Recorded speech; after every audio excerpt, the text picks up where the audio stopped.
Hey everyone, welcome back to episode 2 of the Rob and Mark Yet to Be Named podcast.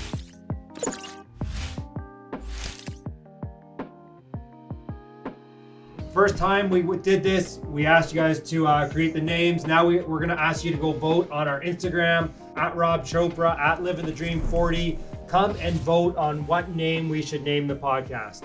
And we have our first guest. You should feel honored to be the first guest on our unnamed podcast. We have Hussein Kudrati from HSK Law, and we're going to be chatting all things law and all things not law. Hussein, I guess just give us a bit of background on yourself, and then we'll go from there and tell all our wonderful 5 listeners what we're up to. Awesome. So appreciate being here. It's an honor to be with 2 good friends on their first ever podcast on this new venture. I'm a lawyer. I have a solicitor-based practice doing real estate, estate planning, and corporate commercial law, servicing pretty much the entire GTA at HSK Law Firm. And I've been practicing for over 6 years here. Before that, I practiced for a couple of years in California. And I'm well-traveled, love fishing and golf. That's the way to get a conversation started with me. Look forward to speaking to you all at some point. All right, I guess that's the end of the video. Yo, by the way, I mean, I think when it comes to golf, you're a shark.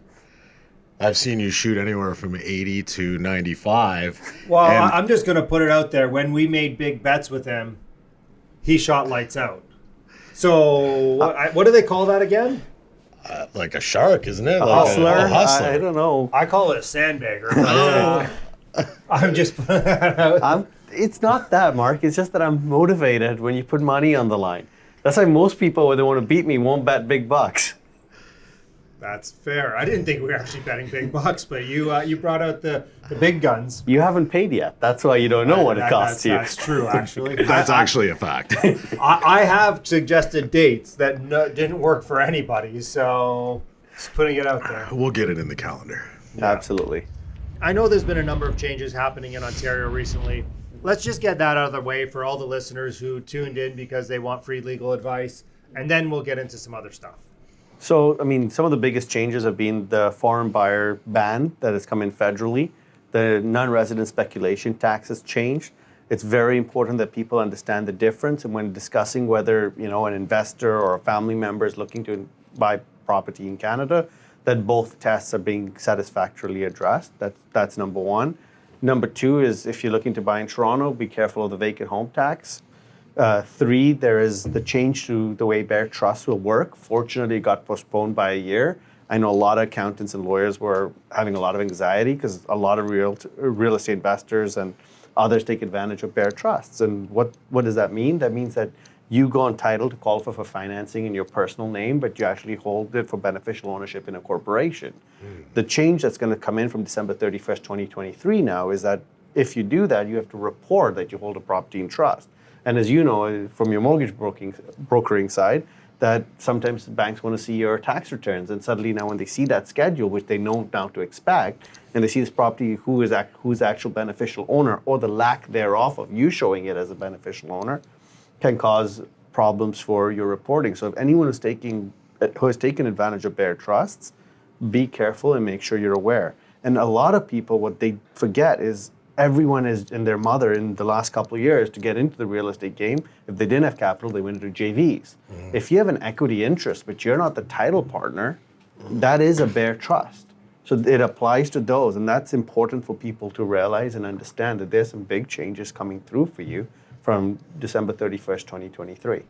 So on that note, obviously I'm a joint venture partner, or I'm the active investor. I bring in a joint venture partner. They qualify for the mortgage. They put down the money. I own my 50% in it, or whatever the deal is.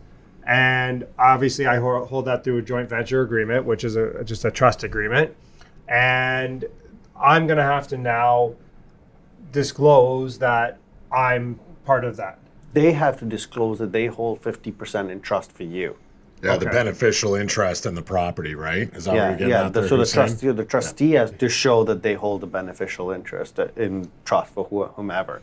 And basically, it's all part of an anti-tax avoidance because the OECD basically gave Canada a super hard time where they said that Canada is it's a money- haven for mon- white money collar lau- crime. a money laundering haven. So Which, I this is mean- one of the steps that they've done is now you're forced to show who has the beneficial interest. Okay, we're going to get political here. It's not just whatever is in power, but do you actually think there's political will from any of the parties to break that down? Because, I mean, at the end of the day, they tax that money. I mean, they tax that money coming through the economy. So the government's getting their share.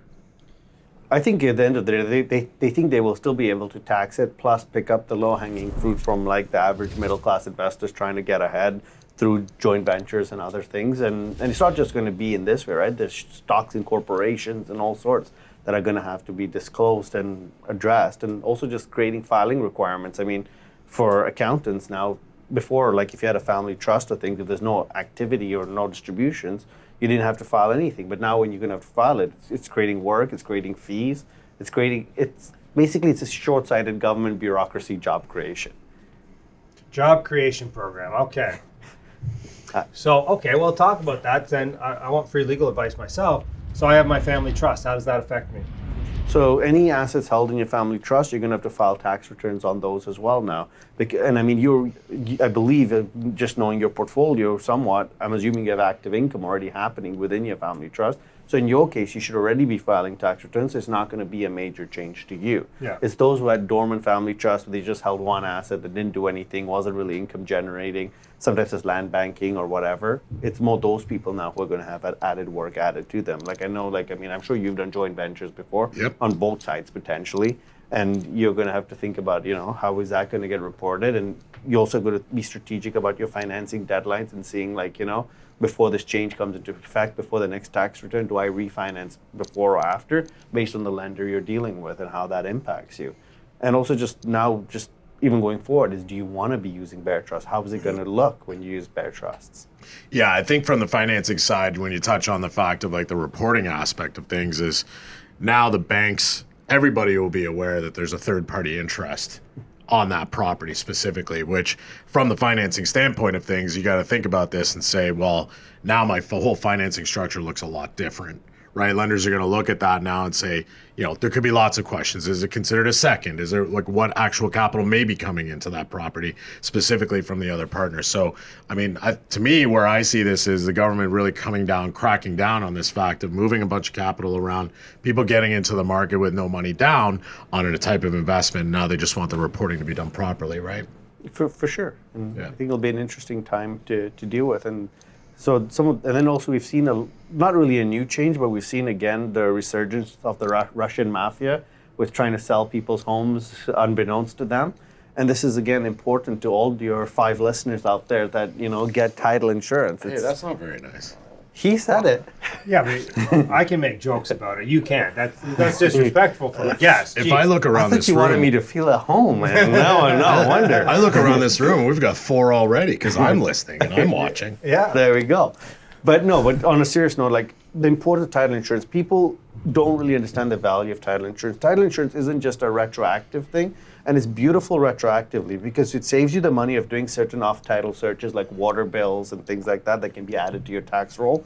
You can, if the seller hasn't paid and you get a notice on your tax bill, you contact title insurance, make it their problem. You've paid for it, it's their problem. And then prospectively, it protects against title fraud and mortgage fraud, because back in the day, a few years ago, it was a lot of people putting mortgages on your property. So therefore, not a lot, but some people buy properties free and clear.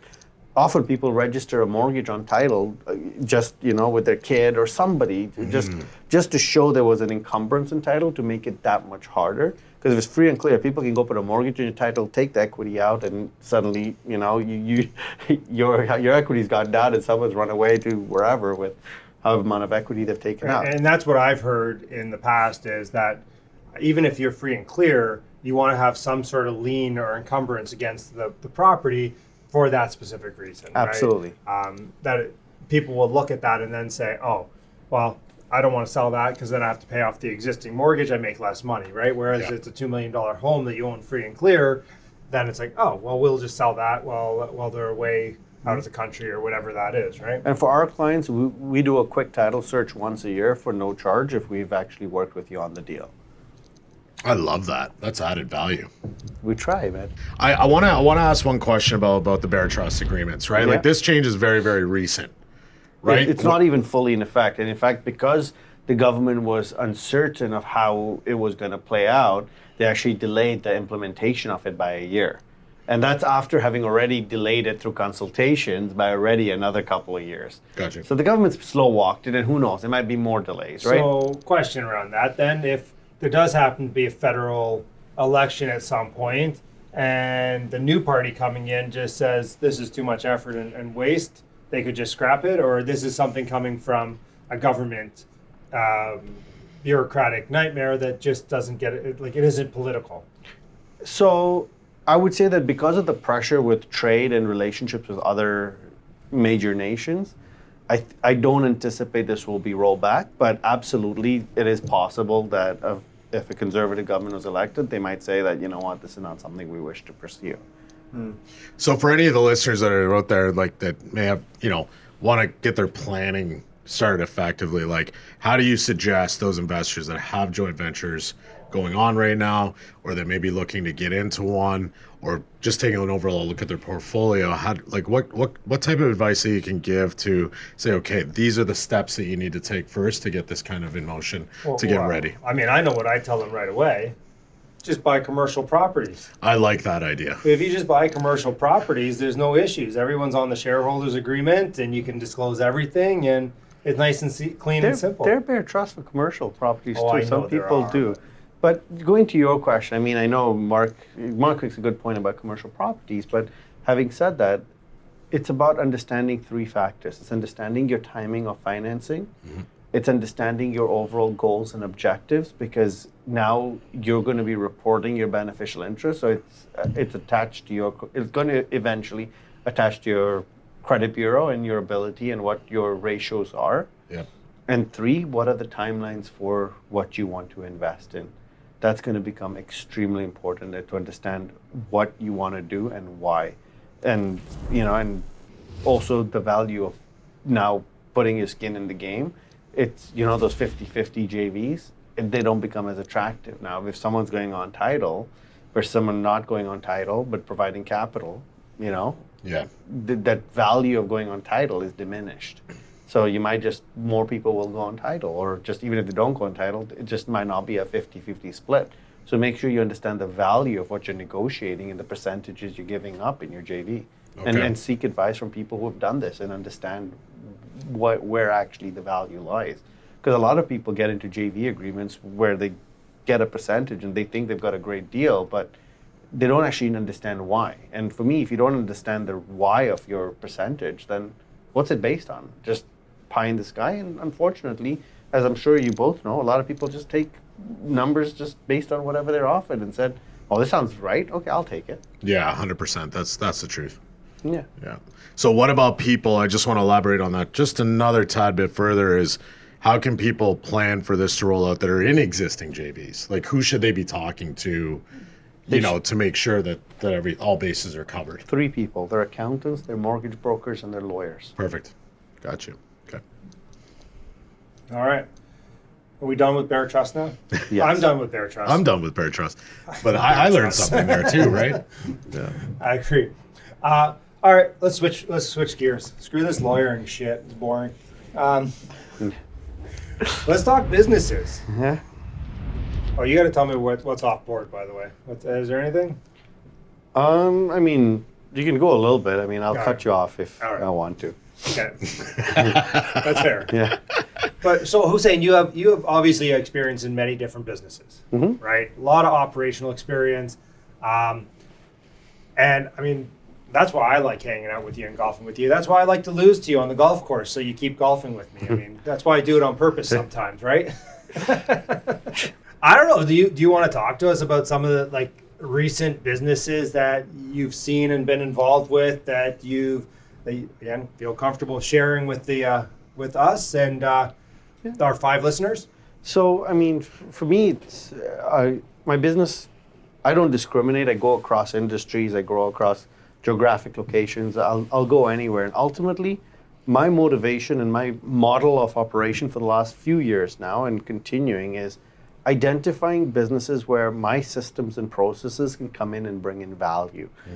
And that is where the growth is. And the moment you can come in, you can bring value, you can show the systemization, your numbers will go up. And ironically, bringing it back to real estate, it's almost the easiest to do it in real estate because so many people have amazing properties that they do not utilize to their maximum potential, whether it's about rent capitalization, space utilization, or other factors. So what I like to do with my businesses is I would look to say, where can I come in, where can I bring in value, and I try and stay in maximum 3 years. Other than long-term holds like logistic companies and things like that, I will go in, I'll fix it up, and then I will look to sell it to another party who doesn't want to put in their work. They want the ready, steady cook kind of approach, and they can just go in and immediately run the business without having to think about improvements or where that might be. Okay, so what are some of the overall basic systems and models that you would put in place to generate more income? Or, lowering expenses is just as good as a dollar saved is a dollar earned, right? So what are some of maybe your top 3 systems or strategies that you would use? So one is the tried and tested economies of scale, where if you go and buy one building, you don't just sit at one building, because if you can buy 2 or 3 and you can share the property management expense, you can share the laundry expense or whatever the expense, the parking cost, or whatever. Yeah. The more you can spread it out, because those costs don't multiply evenly per property. So if you can spread that out, that's one way. So economies of scale would be a great way to bring it in. The second way that I like to make businesses better is actually running through the numbers and actually reviewing and understanding the budget and creating a business plan and a financial model attached to it. And then 3 is leveraging relationships. Whereas because of our experience and our history in the business world, we know that if we go into this business, but this is another business that could benefit from this business, now connecting them together and finding, the mutual symbiotic relationship where they both grow by their relationship with one another and creating those connections. And that's where the depth of business and connections and relationships is so important. And that's what I tell people always is understand, respect and relationship, the 2 R's, because they go hand in hand. You will not maintain a relationship if you can't conduct yourself in a respectful manner, and respect begets respect. Yeah, that's a really great point, because ideally, when you have a relationship with somebody and you talk about leverage, right? Because now you're bringing 2 people together who have a different type of strong suit, right? You feed off of each other's strengths, which help pick up on the weakness side of things. Right. In these situations, it's the same way that we all met. We all met through relationships. We work together today. We each have respective businesses and we have business ventures that we've talked about doing or are currently doing. Right. But that really is based on the fact of having that great relationship, really strong with each other and moving it forward from there. Right. Absolutely. Yeah. So, there's a lot of family owned businesses where people are, they're guys in their 60s, 70s, 80s, who have built these great businesses that provide great cash flow. And they've been in the business, running the business. They have kids. Their kids don't want it. Their grandkids don't want it. Where are people finding these? Where, and then obviously there's probably a lot of room, and it's the same thing with apartment buildings. I look for that 80-year-old guy that built the thing that has been going there every day, and he sweeps the thing, he cuts the lawn, and it's obviously not run that efficiently. So there's value there for me. And I appreciate that there's probably the same in business, but where do you find those? So there are 3 ways you can do it. There's one is data mining and actually going through and seeing, through corporate registries and things like that, seeing, who started what business. Generally, if a business was started, some of them is dormant, and again, there's a lot of, and that's where your team wipes through and, nope, that's nothing. But then you look through businesses that were incorporated, say, in the early 2000s, the late 90s, or even earlier as may be, and you see that, okay, well, this is same ownership for a long period of time. And you say, okay, well, this business has survived. Now you look into it deeper and you reach out.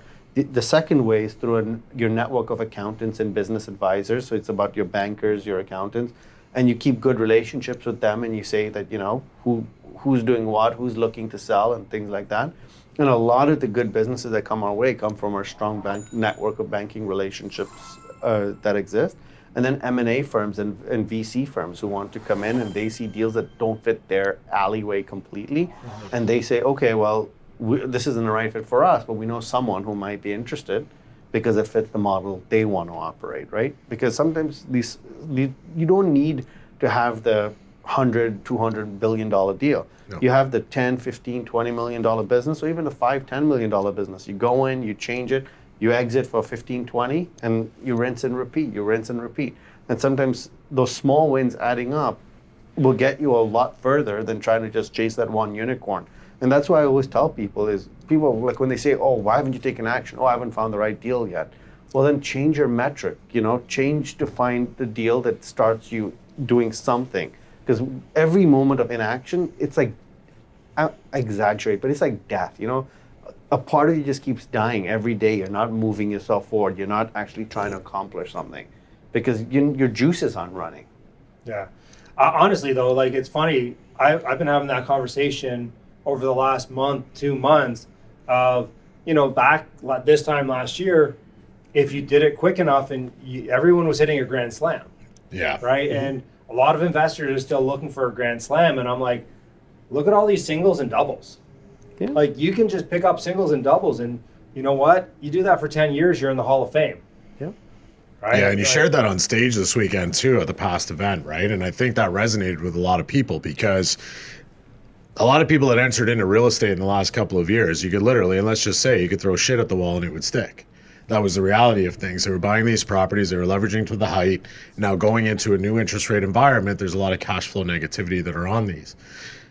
True real estate investing wasn't always a full burr, right? Yeah. Over time, everything becomes a full burr. The longer you hold on to it, you're going to pull your capital out, you're going to pay down your mortgage, you're going to cash flow on the property. The reality is, though, now moving forward, is that these just don't necessarily exist. Are they still out there, Mark? Oh, For sure. They're still out there, right? If you hit enough singles, enough doubles, you're going to hit a home run every once in a while. Yeah. And it's okay to move at that speed. It's okay to move at hitting the singles, hitting the doubles, finding these solid deals that, like you said, Hussein, that fit your fundamentals, that fit your metrics, and going backwards and saying, okay, you know what? This actually fits. Let's stabilize this asset. Let's move on to the next one after we stabilize this one, because that's another area where people got caught with their pants down over the last couple of years, right? They're holding on to multiple projects. They're utilizing a tremendous amount of capital. They're leveraging a bunch of capital. And then all of a sudden the interest rates change and now they get stuck holding the bag. Yeah.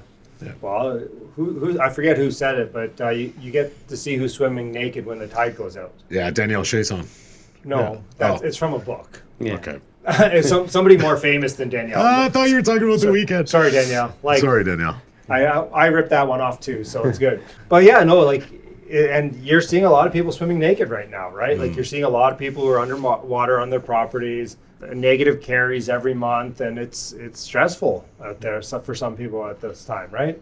Yeah, we're seeing, you're seeing it in the financing world, right? A lot of people are reaching out and, at the Finlay team, we spend a lot of time with investors, working with them and trying to figure out creative strategies to get out of the mess. And a lot of what it's coming down to is determining how can we reduce your monthly cash obligations on the expenses side of things and restructuring from there. I mean, a couple of years ago, you're getting rates in around the 3%. There's no point, if you don't have to, restructuring the first position mortgage per se, rather than looking at another type of product that you can use to bring down your cash flow. Maybe it's equity in another property or in your principal residence. But no matter what, no matter how you look at it, there has to be an exit strategy for that dollar at the end of the day.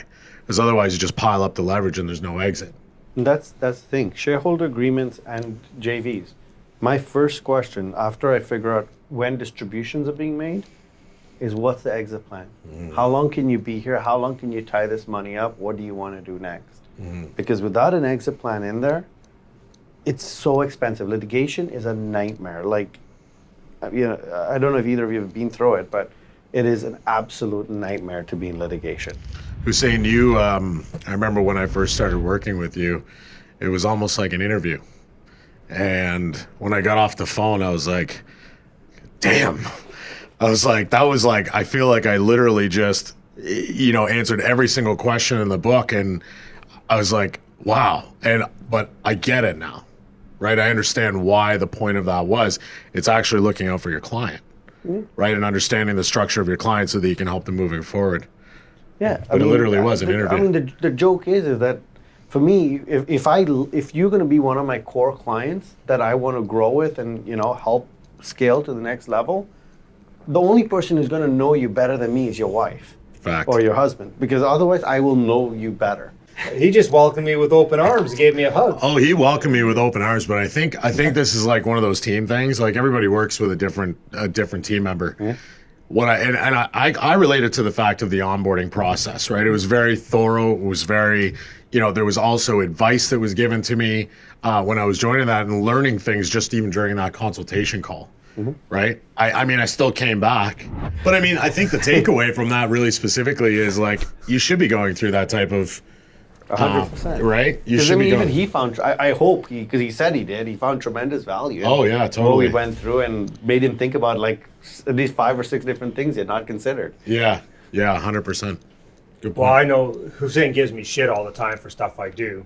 And he's like, what? Like, I don't understand. Why? Anyways, it's... Yeah, let's not talk about that. No, we're not talking about that right now. But, I mean, that's the thing. If you have good people on your team, Yeah.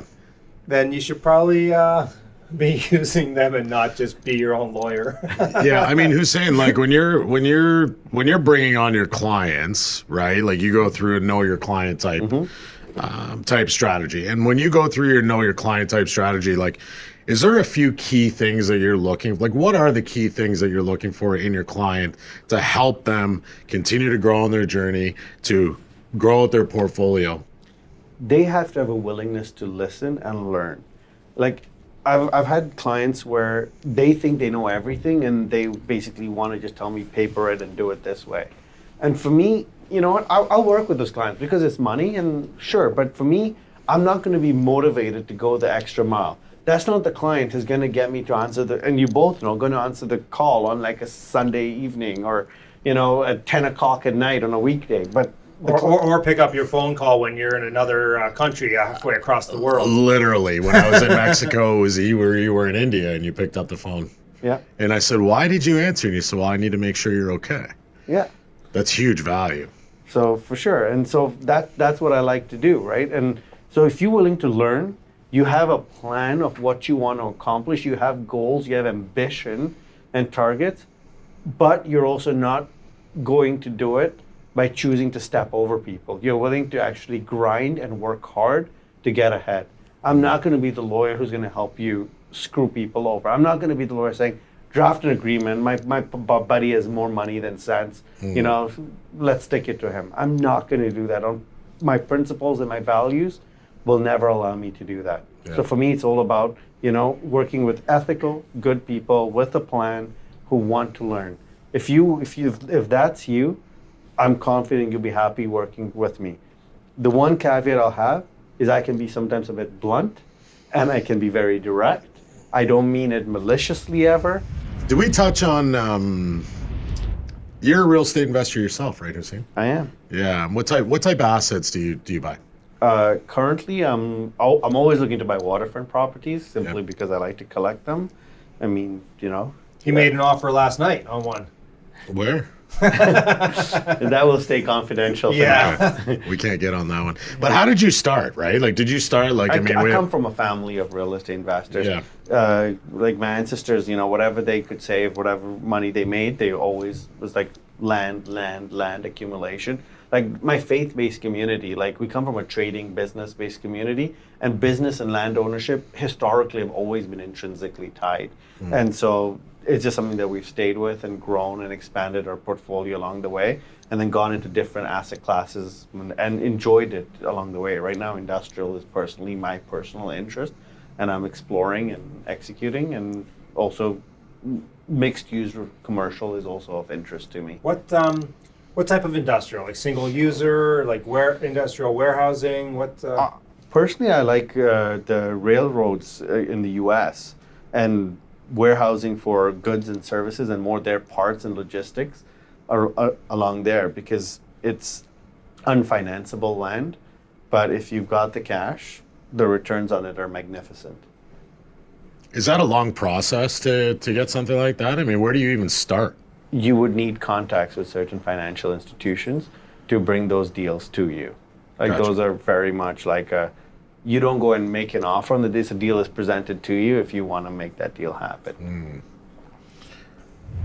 So that's a really creative strategy, Hussein, and I don't want to overlook that because it is really, really in depth of how you find that. But what I do want to do is I want to tie that into actually finding deals and creating deals. So Mark, do you want to touch a little bit on like sourcing deals, maybe how you source clients, how you find sellers, how you help investors, find these types of deals? Well, it's super similar to how finding the businesses, right? So number one is we're finding out who holds the asset sometimes, and then we're calling them directly, seeing if they have any interest in selling or doing something in real estate. Number two, we network with other brokers who will have those relationships already, and we basically say, hey, and what happens is over time, you become known as either a good buyer or you're working with good buyers, because if you put a deal together and it stays together, then in this world, there's lots of deals that get put together in business and in real estate that fall apart for whatever reason, right? So if you're known as someone who actually puts deals together, and once they're together, they stay together for the most part, then those brokers are going to come back to you and say, hey, I have this. Who do you have? Let's put a deal together, because they know working with someone like myself, the deal will stay together. Those are like the two majority. And then like right now we get a little bit on market, but most of it's off market stuff that we're working just with other brokers or with the seller directly. And so how Hussein mentions like those deals actually come to you through those channels, you're obviously taking that out to a list as well, right? Yeah. You're taking that out to a group of buyers. Yeah, and if anybody actually wants to, reach out to me on Instagram. We have an Edmonton buyers list or Alberta buyers list where we put every multifamily that's for sale in Alberta on a list, and you can get on there, and we ship that out every 7 to 10 days, updated. And yeah, so if you want to get on that, hit me on my Instagram. Just send me your email address and phone number, and we'll go from there. Yeah, that's great. And I don't know where I was going. All right. I was just gonna fucking make sense. All right. Well, all right. Let's talk some more degenerate stuff here. So we owe Hussein. What do we owe Hussein right now for gambling? So we owe him A baseball game, a baseball dinner. game, a baseball game and dinner, a round at Wooden Sticks, and dinner. and dinner And dinner. That dinner is at Oliver's. Oliver's. at Oliver's of all places. Yeah. So that's. I'm just saying what the deal was. Yeah. No, we're just clarifying. No, he just said of all places. I felt a little tension. No, there. that's So okay. I mean, Hussein's given me a little bit of advice on my putting now. So I think we need to up the stakes. Name your price. How do you propose we up these stakes? Actually, I have a great idea. Why don't we do the first round of the year? Nobody can play. Actually, Hussein, are you still traveling? Are you traveling at all? Are you playing any golf right now? Yes, I am. Okay, see, fact. So we'll need some strokes. At least I'm honest. Okay, that is fair. I appreciate I'm not giving that. Mark strokes. 100%. You No, gotta give me strokes. we're the same. Yo, How many rounds have you played this year so far? 2. Simulator. None. Yeah. Actually, none on the simulator. Okay. but that's January 1st to like February. What's today, Mark? February 9th, 9th. 10th? Yeah. Right? You're talking 2 rounds on the last like 40 days. Yeah. Yeah, how many rounds have we played in the last 40 Yeah, days? but you're Mark? assuming rounds means help. It could actually be negative. But here's the Okay, thing. so You've been swinging the club. All I'm saying is, what we need to do is that the next time he goes to golf somewhere, we just need to be there. I want to put this on tape. What's the bet gonna be? What does Hussein want the bet to be? Is Josh part of this? Maybe Because I think who's my partner in this, by the way? Well, Josh is your partner. Yeah. we can't bind him without him being here, but we can yell over the other office. Yeah, he's in the building. Okay. We'll make a bet. We'll figure out strokes to be determined. Strokes. Okay. To be determined. I think it's just based on Canada, Golf Canada, but okay. But the bet will be. Even though you're a sandbagger and your score is higher than it should be. Listen, I'm going to lay out some precedents right now here. Every single putt has to be finished.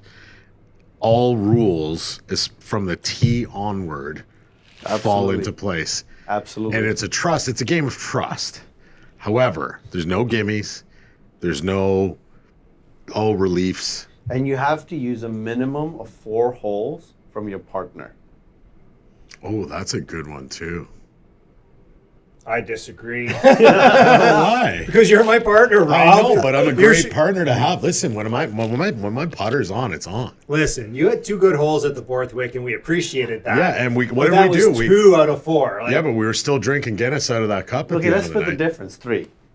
You have to use 3 holes from your partner. okay, Do you see how everybody's discounting me here right now? As if my game is just So Listen, the you 3 want people to discount you. yeah, fair. Like, you want to show up and be discounted. Like, that's when you win. I'll That's take what the we're trying. strokes. We're negotiating here, Rob. Shut up. And what Jeez.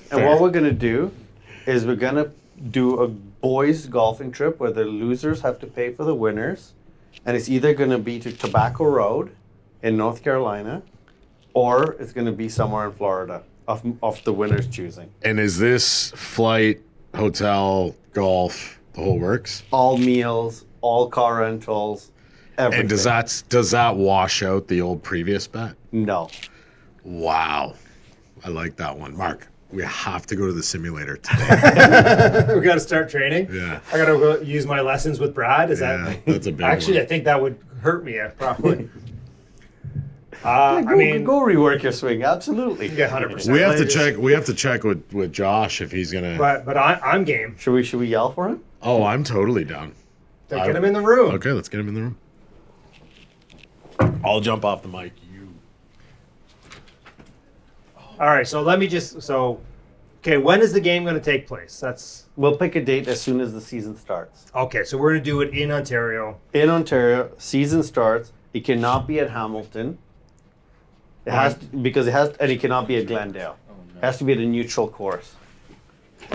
What's Okay. happening? So Josh, Yeah. so we've got the 2 bets that we've Am I on made, camera right now? Yeah, And- 100%. and so now these, Welcome to the podcast, Josh. Josh.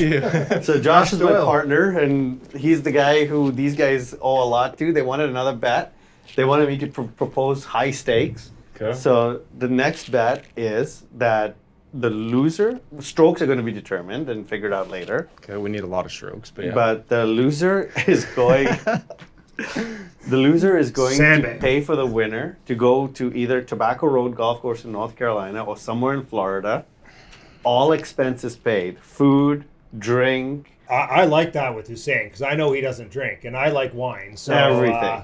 okay. All. But what about our original bets? That we those won? still stand. Oh, okay. see, I was proposing that this would jump up, but you know. I'm okay with that. I like No, that. those stand. Yeah. This is a standalone bet. So Yeah, I'm in. okay, I need a golf course that you haven't played 100 times though. Then Sure. I mean, anywhere in this area would be fine.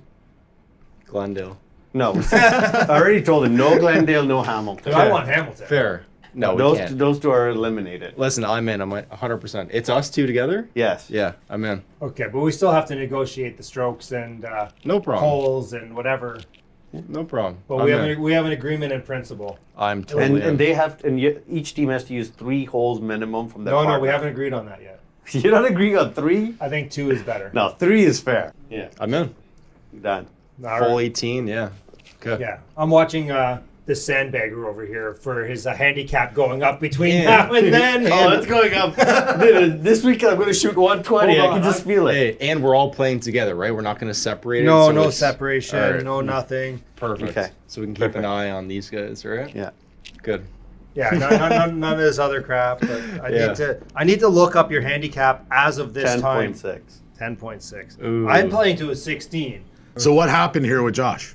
We're in. We're We're going to in? make the bet. So the Okay. bet is first round of the year, neutral third-party golf course, whatever he said where we're going, and all expenses paid. Amazing. Cigars, booze, whatever. No, cigars is not that. Food and drink. Damn it. Food and drink and non-alcoholic drink. No, alcoholic drink. I'm going to say alcoholic drink. Okay, Within reason. within reason.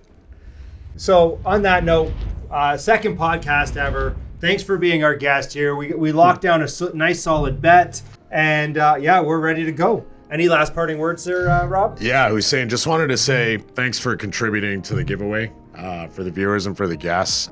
You know, although it was only our basically it's our first episode with a guest, and we're really grateful that you were able to join us today. And yeah, Thank you very, very much. I'm really looking forward to it, man. So any parting words, any last thing, words of wisdom you want to give the viewing public, the listening public out there? Don't get hustled the way I just got hustled. You heard it here. Golf Canada handicaps. That's what we're running with, and that's what's going on. Let's go. All right, let's go. Thanks, everyone. Catch you next time.